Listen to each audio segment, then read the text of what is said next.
Hello friends, welcome to my YouTube channel. आप सबों का प्यार मुझे मिल रहा है। मुझे बहुत खुशी हो रही है कि जिस तरह मैं ऑफलाइन में पढ़ाता हूं और बच्चे पसंद करते हैं, उसी तरह से इस ऑनलाइन क्लासेस में भी आप सबों को अच्छा लग रहा है और नई नई चीजें सीखने को मिल रही हैं जो आपके कॉम्पिटिटिव एग्जाम में या फिर एकेडमिक एग्जाम में आपको पूछे जा रहे हैं।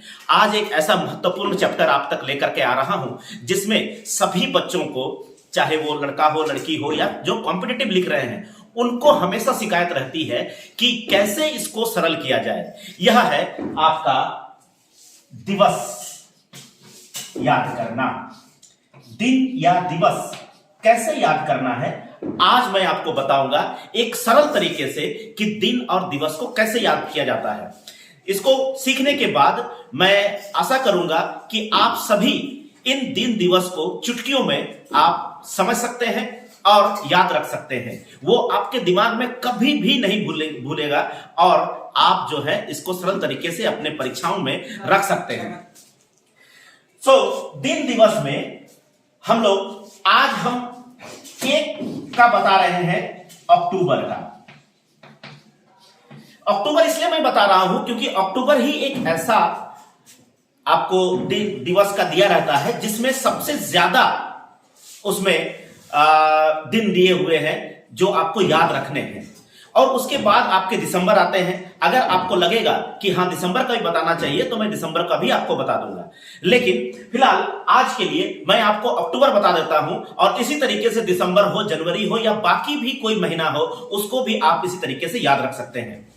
तो जब भी अक्टूबर की बारी आएगी, जब भी अक्टूबर आप याद रखेंगे, अक्टूबर को याद रखने के लिए आपका सबसे पहला पॉइंट आप याद रखिएगा कि अक्टूबर बूढ़ों का दिन है, यानी वृद्धों का दिन है। अक्टूबर किसका दिन है? वृद्धों का दिन है, ये याद रखिएगा। सबसे पहले अक्टूबर को याद रखने के लिए मैंने जैसे आपको कहा कि आप किसको याद रखिएगा?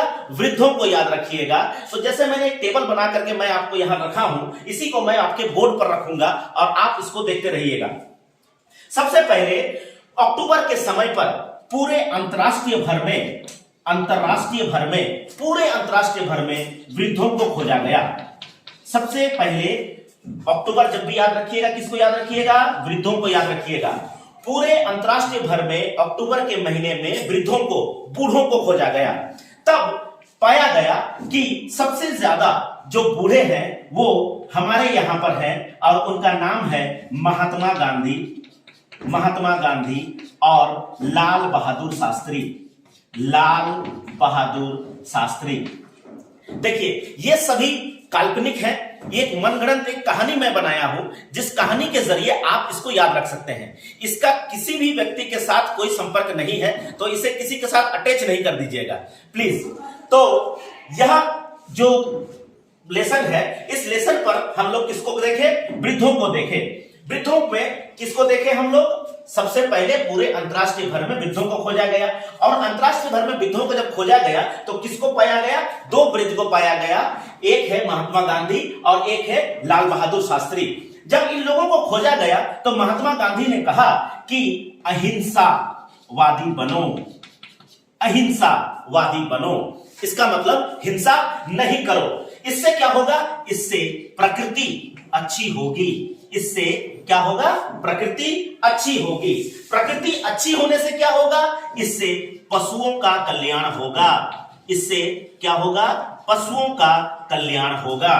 पशुओं का कल्याण होने से क्या होगा? हमारा परिवेश अच्छा होगा। हमारा परिवेश अच्छा होगा। और यह परिवेश अच्छा होगा, यह बताने के लिए किसको बुलाया गया? इसके लिए शिक्षकों को, विश्व भर में शिक्षकों को बुलाया गया। पूरे विश्व भर में शिक्षकों को बुलाया गया। देखिए, सरल से याद हो जा रहा है आप लोगों को। कैसे? फिर से एक बार इसको शुरू करते हैं, उसके बाद और कुछ बाकी है उसको मैं फिर करा रहा हूं। जैसे दिन दिवस में अक्टूबर में हमने किसे याद रखना है? वृद्धों को याद रखना है। सबसे पहले पूरे अंतरराष्ट्रीय भर में वृद्धों को खोजा गया, जिसमें महात्मा गांधी और लाल बहादुर शास्त्री को सबसे ज्यादा वृद्ध पाया गया। इन्होंने कहा कि अहिंसा वादी बनो, यानी हिंसा नहीं करो। इससे क्या होगा, पूरे विश्व में प्रकृति अच्छी होगी। पूरे विश्व में प्रकृति अच्छी होने से क्या होगा, जितने भी पशु पक्षी हैं पूरे विश्व भर में उसका कल्याण होगा। पूरे विश्व भर में पशुओं का कल्याण होने से क्या होगा कि पूरा विश्व का परिवेश बहुत ही अच्छा हो जाएगा। और परिवेश कैसे अच्छा होगा उसको बताने के लिए शिक्षकों को बुलाया गया। शिक्षकों ने बताया कि पूरे विश्व भर में वन्य प्राणी को किस तरह से हम उसको परिवेश उसका सुधार सकते हैं। तो पूरे विश्व भर में अगर वन्य प्राणी को सुधार करना है तो हमको उसके बीच जाना होगा। और वन्य प्राणी के बीच में जाना मतलब जंगल में जाना, अगर कोई शेर रहेगा तो आपको खा जाएगा। परंतु इससे बचने के लिए इसमें क्या किया गया, वन्य प्राणी को ठीक करने के लिए वायुसेना को बुलाया गया। किसको बुलाया गया, वायुसेना को बुलाया गया। वायुसेना क्यों, क्योंकि वो ऊपर से ही नजर रखेगा, ऊपर से ही, नीचे रहेगा तो बाघ खा जाएगा। तो ये एक मनगढ़ंत है। तो विश्व भर में वन्य प्राणी को ठीक करने के लिए बताया गया शिक्षकों ने, और उन्होंने किसको बुलाया, वायुसेना को बुलाया। वायुसेना को किसके जरिए बुलाया गया, वो पूरे विश्व भर में डाक के द्वारा बुलाया गया। पूरे विश्व भर में डाक के द्वारा बुलाया गया और वायुसेना आ गए। आने के बाद पूरे विश्व भर में दृष्टि यानी उस वन्य प्राणी पर नजर रखने लगे, दृष्टि रखने लगे। उसके बाद इन दृष्टि को ठीक करने के लिए या इन लोगों को, अब वायुसेना क्या है कि सेना में क्या होता है, किसी भी व्यक्ति को, उनको जो सेना में होते हैं उनको आज्ञा दी जाती है कि अगर किसी पर शक हो तो तुरंत गोली मार दिया जाए। लेकिन ऐसे में तो वन्य प्राणी हमारे खत्म हो जाएंगे, वो इलीगल है। तो उसको ठीक करने के लिए यहां पर एक व्यक्ति को चुना गया, जो व्यक्ति को सारा चीज का देखरेख करने के लिए रखा गया। उनका नाम है जयप्रकाश नारायण। जयप्रकाश नारायण को रखा गया। जयप्रकाश नारायण जब आए तो उन्होंने कहा कि देखिए, पूरे विश्व भर में मानक दंड बैठाना पड़ेगा। पूरे विश्व भर में मानक दंड बैठाना पड़ेगा। जैसे ही मानक दंड बैठाया गया, पूरे पशुओं में एलर्जी हो गई। पूरे विश्व भर के पशुओं में एलर्जी हो गई। पूरे विश्व भर के पशुओं में एलर्जी हो गई। अब पूरे विश्व भर में एलर्जी हो गई पशुओं को, तो उनको ठीक करने के लिए पशुओं को खाद दिया गया। पूरे विश्व भर में पशुओं को खाद दिया गया। बाद में पाया गया कि पूरे विश्व भर का जो खाद है उसमें आयोडीन की कमी है। अब आयोडीन की कमी कभी होती है तब, या किसी भी चीज में पूरे विश्व भर में जब किसी चीज की कमी होती है, दवाओं की कमी होती है, तब हम लोग को संयुक्त राष्ट्र से वार्ता की जाती है। संयुक्त राष्ट्र को बताया गया कि देखिए, पूरे विश्व भर में क्या हो रही है कि आयोडीन की कमी हो रही है। तो संयुक्त राष्ट्र ने बताया कि पूरे विश्व को आप मितव्ययी बनो, है ना। तो ये कहां से शुरुआत हुई थी, महात्मा गांधी से, लाल बहादुर शास्त्री से, वृद्धों से शुरू हुई थी। और ये लोग कहां के हैं, भारत के हैं। और भारत के ही उस समय तत्कालीन प्रधानमंत्री को बताया गया कि मितव्ययी बनना है। तो उस समय तत्कालीन प्रधानमंत्री कौन थे, इंदिरा गांधी थी। मेरे ख्याल से सबको आपको समझ में आ रहा होगा। एक बार रिपीट कर दे रहा हूं, उसके बाद आपको डेट भी यहां लिख दूंगा। तो अक्टूबर के समय पर वृद्धों को खोजा गया और सबसे पहले पूरे अंतरराष्ट्रीय भर में वृद्धों को खोजा गया।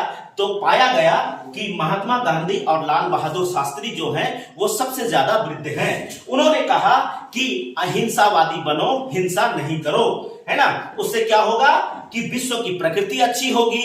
उससे क्या होगा, पूरे विश्व भर में पशुओं का कल्याण होगा। पशुओं का कल्याण होने से क्या होगा कि पूरे विश्व भर का परिवेश अच्छा होगा। परिवेश को अच्छा बनाने के लिए शिक्षकों को बताया गया, बुलाया गया। शिक्षक बताएंगे कैसे परिवेश अच्छा होगा। अब ये शिक्षक बोले कि पूरे विश्व भर में प्राणियों को, वन्य प्राणियों को हमको ठीक करना है। तो उसके लिए नजर रखने के लिए किसको बुलाया गया, वायुसेना को बुलाया गया। वायुसेना को किसके द्वारा बुलाया गया, डाक के द्वारा बुलाया गया। पूरे विश्व भर में डाक के द्वारा बुलाया गया। अब ये वायुसेना पूरे विश्व भर में वन्य प्राणी को दृष्टि रखने लगी, नजर रखने लगी। अब इन सभी का एक व्यक्ति, एक सदस्य या डायरेक्टर चुना गया, उनको जयप्रकाश नारायण जी को रखा गया।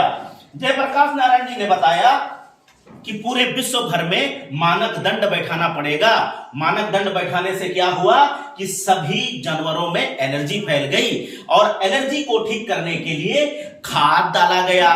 बाद में पता चला कि खाद में क्या है, आयोडीन की कमी है, और आयोडीन की कमी या किसी चीज की कमी होने से किसे बताया जाता है, संयुक्त राष्ट्र अमेरिका को बताया जाता है। और संयुक्त राष्ट्र जो है वो हमें क्या बताया कि हमें पूरे विश्व भर में मितव्ययी बनना है। और यह खबर किसको पहुंचाया गया, इंदिरा गांधी को पहुंचाया गया।